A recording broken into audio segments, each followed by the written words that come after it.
আসসালামু আলাইকুম। এটিএম এগ্রোর পক্ষ থেকে সবাইকে জানাই আন্তরিক শুভেচ্ছা। আশা করি সবাই ভালো আছেন। ভিউয়ার্স, গত রাতের প্রচুর বৃষ্টিতে ভারী বর্ষণে ড্রেনে পানি জমে গেছে। জমিটা অনেক উঁচু থাকার পরেও জমি থেকে পানি বের হচ্ছে না, কারণ নিচু জমিগুলা ভরে গেছে। এখন আমার এখানে ড্রেনে পানি জমে গেছে। চেষ্টা করতেছি পানি এখান থেকে সরানোর জন্যে। তারপরে ওই যে ড্রেনের মধ্যে দেখেন পানি জমে আছে। তো উত্তরবঙ্গে বেশ কয়েকদিন থেকেই প্রচুর পরিমাণে বৃষ্টি হচ্ছে। তার মধ্যে গত রাতে অতিরিক্ত বৃষ্টি হয়েছে, যার কারণে পানি আমার এখানে জমে গেছে। আমার এখানে সাধারণত পানি জমে না, তারপরেও পানি জমে গেছে। এখন পানি জমে গেলে মূল কাজ হচ্ছে আপনাকে অবশ্যই পানি নিষ্কাশন করতে হবে। শশার জমিতে যদি পানি আটকে থাকে, সেক্ষেত্রে শশার গাছের খাদ্য গ্রহণ করতে পারে না, যার কারণে শশার গাছ হলুদ হয়ে যায় এবং বিভিন্ন ধরনের সমস্যা দেখা যায়। গাছের গোড়ায় পানি আটকে থাকলে গাছের গোড়ায় পচন ধরতে পারে, পচন ধরে গাছ মারা যেতে পারে।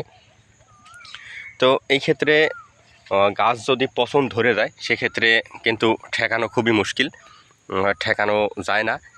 গাছ নিশ্চিত মৃত্যুর কোলে ঢলে পড়ে।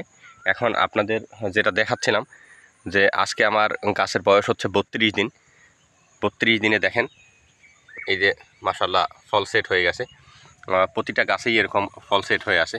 আপনাদের যদি দেখাই আমি, একদম প্রতিটা গাছেই এরকম 2-3টা ফল সেট হয়েছে। কিন্তু অতিরিক্ত বৃষ্টির কারণে বেশ কিছু ফুলগুলা ফল সহ পচে গেছে। বেশ কয়েকদিন থেকে, মোটামুটি 5-6 দিন থেকে আমাদের এখানে প্রচুর পরিমাণে বৃষ্টি হচ্ছে। বৃষ্টির কারণে ফল পচে পচে পড়ে যাচ্ছে। বেশ অনেক ফলই ফুল সহ পচে গেছে, যার কারণে অনেকটাই ক্ষতি হবে এই বৃষ্টির কারণে। তারপরেও আলহামদুলিল্লাহ, যা আছে আল্লাহ ভালো রাখছে। এমনও হতে পারতো যে প্রচণ্ড ঝড়ে আমার এগুলা ভেঙে যেতে পারতো বা সম্পূর্ণ লণ্ডভণ্ড হয়ে যেতে পারতো, কিন্তু সেটা হচ্ছে না। যেটা যতটুকু আল্লাহ দিচ্ছে মাশাআল্লাহ অনেক ভালো। এই যে দেখেন একটা গাছে 4-5টা ফল সেট হয়ে গেছে। একদম দেখেন আল্লাহ যা দেশে অনেক ভালো দেশে, কিন্তু বাজার ব্যবস্থা আমার এখানকার খুবই খারাপ অবস্থা। দেশের অন্যান্য জায়গায় হয়তো বা 1000-1200 টাকা এরকম শশার বাজার, কিন্তু আমার এখানকার বাজার হচ্ছে 400-500 টাকা এরকম পরিস্থিতি। অন্যান্য সব সময়ই দেখা যায় যে দেশের অন্যান্য জায়গায় শশার বাজারের থেকে আমার এখানকার বাজার সবসময়ই কম থাকে। কারণ আমার এখানে প্রচুর পরিমাণে শশার চাষ হয়ে থাকে, যার কারণে এই অঞ্চলে বিশেষ করে সবসময়ই দেখা যায় যে বাজার কম। আর এই বাজার কমের কারণে আমাদের অনেকটাই ঝামেলায় পড়তে হয়। তবে আমাদের এখানে এই অঞ্চলটাতে আমার মনে হয় যে শশার ফলন বেশি হয়। শশার ফলনের বেশির কারণে হয়তোবা দাম একটু কম হয়। কারণ এখনও যদি আমরা দেখি, তাহলে আমাদের এখান থেকে প্রায় প্রতিদিনই 1-2টা ট্রাক লোড হচ্ছে ঢাকার উদ্দেশ্যে যাচ্ছে।